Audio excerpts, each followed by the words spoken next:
Religion of the Aton. Published by Britannica.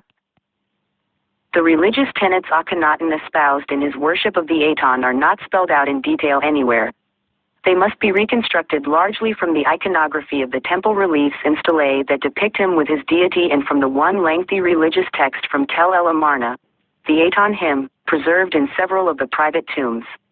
In myriad offering scenes preserved from Karnak and Tel El Amarna, Akhenaten is not portrayed face-to-face with his god, as traditional offering practices would dictate, but lifting up offerings to the sun's disk in the heaven, which bathes him in its rays. Although the Aton is depicted as the physical manifestation of the sun, his name is nonetheless placed within cartouches, a distinction typical of royalty rather than divinity, and he is said to be one who is in his jubilee, a celebration normally reserved for kings. The reciprocal dialogues between king and deity, which regularly appear in traditional temple scenes and which validate the blessings uttered by the gods, are not feasible in Akhenaten's religion, in which the primary deity has no mouth to speak.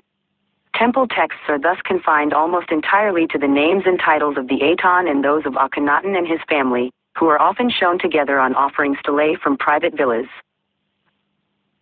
The Aton hymn itself is largely a forceful description of natural effects. It describes the solar disk as the prime mover of life, whose daily rising rejuvenates all living things on earth and at whose setting all creatures go to sleep. While the Aton is said to have created the world for men, it seems that the ultimate goal of creation is really the king himself, whose intimate and privileged connection to his god is emphasized. Divine revelation and knowability are reserved for Akhenaten alone, and the hymn is ultimately neutral in regard to explicating the mysteries of divinity. The hymn has certain passages that are shared by a wider literary tradition and are not unique to Akhenaten. Some have similarities to Psalm chapter 104, see Psalms. At some point after his fifth regnal year, Akhenaten initiated a program to erase the name and image of the Theban god, Amen, from all monuments, a decision that reaped